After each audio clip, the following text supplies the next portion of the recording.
Under Paris एक horror thriller movie है जिसकी स्टोरी एक म्यूटेंट शार्क के गिर्द घूमती है। मूवी का स्टार्ट एक बोट से होता है जहां एक साइंटिस्ट जिसका नाम सोफिया है वो शार्क की मूवमेंट को स्टडी कर रही है जिसका नाम उसने लिलित रखा है। वो ट्रैकर से शार्क को ट्रैक कर रहे होते हैं। सोफिया अपनी टीम मेंबर्स को लिलित के नमूने लेने के लिए समंदर में भेजती है ताकि उसकी हालत का अंदाजा लगाया जा सके। उसकी टीम के अफराद लिलित को तलाश करने के लिए समंदर में जाते हैं जहां वो व्हेल के बच्चों को देखते हैं जो मुर्दा हालत में जाल में फंसा होता है। पास जाने पर उनको पता लगता है कि किसी शार्क ने उस पर बुरी तरह हमला किया होता है, लेकिन उनको ये ख्याल नहीं आता कि वो कितनी बड़ी मुसीबत के पास आ गए हैं। इतने में बहुत सारी शार्क्स वहां आ जाती हैं। टीम उस वक्त मुकम्मल सदमे में थी जब वो लिलित को देखते हैं जो कि साइज में काफ़ी बढ़ चुकी थी। सोफिया ने अपनी टीम के साथ क्रिस से नमूना लाने को कहा क्योंकि लिलित का इतना जल्दी बढ़ना परेशानी की अलामत थी। सोफिया को तवक्को नहीं थी कि मामलात इतने तेज़ी से बढ़ेंगे। जब क्रिस ने उसका नमूना लेने की कोशिश की तो शार्क को लगा कि यहाँ खतरा है और वो टीम पर हमला कर देती है और वो एक एक करके सारे लोगों को निगल चुकी होती है। सोफिया अपने लोगों को बचाने जाती है। लिलित उसके सामने होती है। वो शार्क को इंजेक्शन मारती है जिससे शार्क डरकर भागती है। सोफिया का एक पांव जाल में फंस जाता है। शार्क उसे फुल पावर के साथ खींचकर ले जाती है। पानी का प्रेशर और शार्क की स्पीड इतनी तेज होती है कि सोफिया की वेन्स फटने लगती हैं और वो अपना चाकू निकालकर जाल काटती है और बड़ी मुश्किल से अपनी जान बचा पाती है। फिर सोफिया ने अपना प्रोजेक्ट कैंसिल कर दिया। फिर हमें 3 साल बाद का सीन दिखाया जाता है जहां मसला एक बार फिर सोफिया की दहलीज पर दस्तक देने लगा। वो बच्चों को समंदर को साफ रखने का लेक्चर देकर जाने लगती है कि उसे एक लड़की आवाज़ देकर रोकती है जिसका नाम मीका है और वो उसे लिलित के बारे में बताती है। लिलित का नाम वो सुनते ही सोफिया मीका के साथ चल पड़ती है। मीका एक ऑर्गेनाइजेशन में काम करती है जिसका नाम सेव ओवर सी होता है। वो बीकन्स का इस्तेमाल करते हुए शार्क को ट्रैक कर रहे थे ताकि उस बात को यकीनी बनाया जा सके वो अच्छी तरह से महफूज हैं। हमें यहाँ एक और लड़की दिखाई जाती है जिसका नाम बिन होता है। मीका उसे बीकन 7 यानी लिलित को ट्रैक करने का कहती है और वो लोग ये देखकर हैरान रह जाती हैं कि लिलित सैंड नदी में होती है जो पेरिस के बीचों बीच बह रही है। सोफिया कहती है कि ये नामुमकिन है क्योंकि शार्क फ्रेश वाटर में जिंदा नहीं रह सकती, लेकिन मीका कहती है कि मुझे लगता है शार्क यहाँ बच्चे देने आई है। मीका कहती है कि हम शार्क को ट्रैक करेंगे और उसे समंदर में वापस छोड़ देंगे। सोफिया इनकार करके वहां से चली जाती है, लेकिन मीका और बिन दोनों उस नदी में जाती हैं। वहां कुछ देर पहले एक कार एक्सीडेंट भी हुआ था जिससे कार नदी में जा गिरी और उसका ड्राइवर गायब है। मीका नदी में कार तक जाती है। वहां उसे कार पर शार्क के दांतों के निशान नजर आते हैं। वहां उसे शार्क भी नजर आती है जो रोशनी से डरकर वहां से चली जाती है। इतने में पुलिस वहां आ जाती है और वो मीका को पकड़ लेते हैं।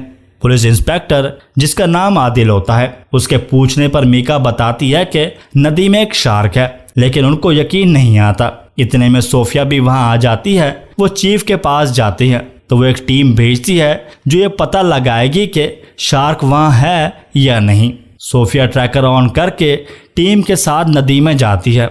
जब शार्क पास होती है तो टीम पानी में जाती है। पहले तो वहां सन्नाटा होता है, लेकिन अचानक पानी में एक मछली गिरती है जिस पर शार्क ने हमला किया होता है। टीम ये देखकर डर जाती है। शार्क उनके आसपास ही घूम रही होती है। इतने में मीका बिन को कहकर लिलित की ट्रैकिंग बंद करवा देती है और अब टीम की जान खतरे में होती है।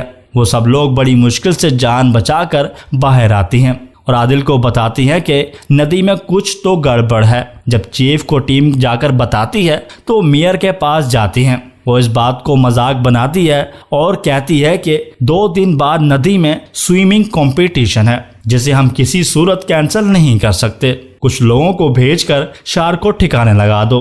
उसने इस खतरे को संजीदगी से नहीं लिया और उसने समझा कि फौज की मौजूदगी सूरत हाल को काबू में लाने के लिए काफी होगी। सोफिया ने प्लान बनाया कि वो लिलित को बेहोश करेंगे और फिर उसे पकड़कर समंदर में छोड़ देंगे, लेकिन मीका को सिस्टम पर यकीन नहीं होता।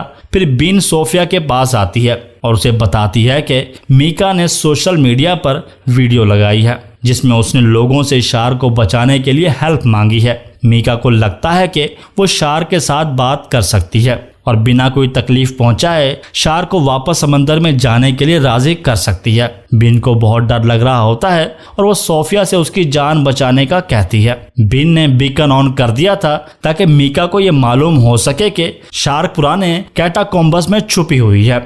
मीका और उसकी टीम ने पानी के अंदर तक जाने का रास्ता तलाश कर लिया था। मीका ने कारकुनों और आम लोगों से दरख्वास्त की थी लोगों को जमा करने और उसकी हिमायत करने के लिए। कैटाकॉम्ब का तंग दरवाजा सबसे ज्यादा परेशान कुन था। पुलिस और सोफिया कैटाकॉम्ब पर पहुंचे और अपील की कि जो लोग जमा हुए हैं वहां से आहिस्ता आहिस्ता बाहर निकलना शुरू कर दें। मीका ने लोगों से इंतजार करने की इल्तिजा की क्योंकि उसे यकीन था कि वो सुनार का इस्तेमाल करते हुए लिलित को अपनी तरफ मुतवज्जा करने वाली है। फिर लिलित का बच्चा मीका के पास पहुंचा। सोफिया ने मीका से रिक्वेस्ट की कि वो बच्चे को हाथ ना लगाए, लेकिन उसने बात नहीं मानी। वो बच्चे से प्यार कर रही थी और लोगों को बता रही थी कि शार्क खतरनाक नहीं है, लेकिन सोफिया को यकीन था कि उन्होंने लिलित के नेस्ट पर हमला किया है और उसने बार बार मीका को पानी से बाहर निकलने को कहा। आदिल ने मीका को बचाने के लिए पानी में छलांग लगा दी, लेकिन मीका ने मुज़ाहमत की और फिर लिलित ने उस पर हमला करके उसे निगल लिया।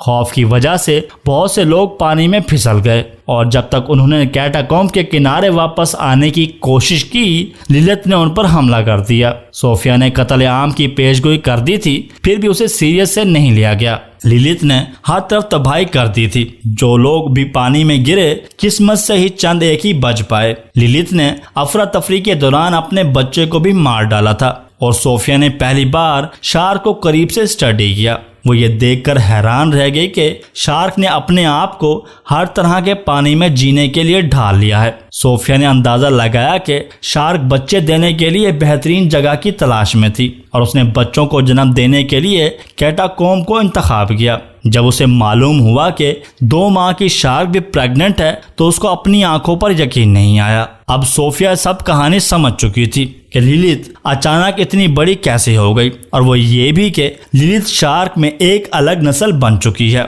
जो बगैर मेल के बच्चे जन्म दे सकती है और उसके 2 माह के बच्चे भी अपनी नस्ल खुद बढ़ा सकते हैं। वो बहुत परेशान हो जाती है और कहती है कि हमें लिलित को उसकी फैमिली के साथ ही मारना पड़ेगा, वरना ये इतनी ज्यादा हो जाएंगी कि इंसानों के रहने की जगह नहीं मिलेगी। आदिल और सोफिया ने महसूस किया कि उन्हें फौरी एक्शन लेना होगा। उन्होंने मेयर से उस उम्मीद पर राब्ता किया कि वो उसे स्विमिंग कंपटीशन रोकने पर राजी कर लेंगे, लेकिन कोई फायदा नहीं हुआ। फिर सोफिया ने मामलात को अपने हाथ में लेने का फैसला किया और आदिल ने उसका साथ दिया। वो दोनों अपनी टीमों को ना बचाने के अफसोस के साथ जिंदगी गुजार रहे थे। इस बार उन्हें हजारों जानों को बचाने की उम्मीद थी जो कंपटीशन से चंद घंटे पहले खतरे में थी। उन्होंने एक छोटी टीम को इकट्ठा किया जो इस खतरे से वाकिफ थी, जिससे वो मदद लेने वाले थे। उन्होंने धमाके का मंसूबा बनाया और एक्सपर्ट्स की मदद लेने का फैसला किया। पेरिस का बाकी हिस्सा जश्न के मूड में था। सोफिया और उसकी टीम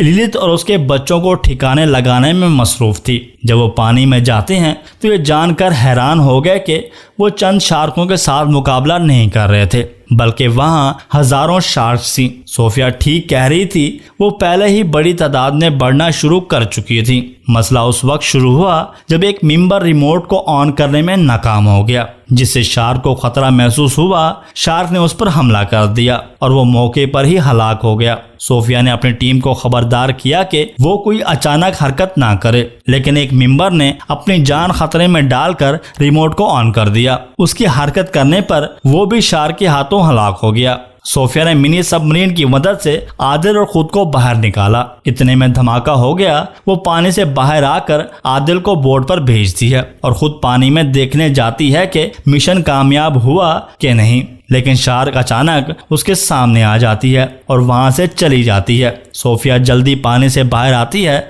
लेकिन इतने में शार्क वापस आकर उनकी बोट पर हमला कर देती है और बाकी मेंबर्स को भी निगल जाती है। सोफिया बड़ी मुश्किल से अपनी और आदिल की जान बचा पाती है। वो देखते हैं कि लिलित अंडर पेरिस की तरफ स्विमर्स की तरफ जाती है। लिलित स्विमर्स पर हमला कर देती है और खौफ और हिरास की लहर फैलने लगती है और एक एक करके लोगों को निगल रही होती है। फौज शार्क पर गोलियां चलाना शुरू कर देती है। सोफिया और आदिल गोलियां चलाने से रोकते हैं और बताते हैं कि पानी में धमाका हो सकता है, लेकिन फौज नहीं सुनती, जिससे शेल्स एक्टिव हो जाते हैं और एक जोरदार धमाका होता है जिससे वो शेल्स भी गिरना शुरू हो जाते हैं, जिससे एक बड़ी तबाही होती है। सब पुल टूट जाते हैं। लोग अपनी जान बचाने के लिए भाग खड़े हुए, लेकिन सब कुछ पानी के अंदर जाने से बच जाने का कोई इम्कान ही नहीं था। सोफिया ने आदिल को तलाश किया और उसे डोम पर पहुंचा दिया और उसकी हालत इंतहाई नाजुक थी। आदिल ने सोफिया से कहा कि सब खत्म हो गया है और वो खामोश रही।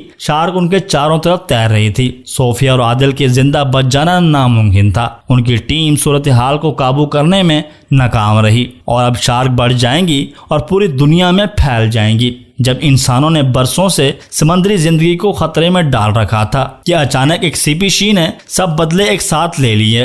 अब बचे हुए इंसानों को जिंदा रहने के लिए पानी से दूर रहना होगा और पानी तक अप्रोच के बगैर इंसानों का जिंदा रहना तकरीबन नामुमकिन हो जाएगा और जिस तरह से नई नस्लें दोबारा पैदा होंगी उस पर काबू पाना नामुमकिन हो जाएगा और उसके साथ ही मूवी एंड हो जाती है।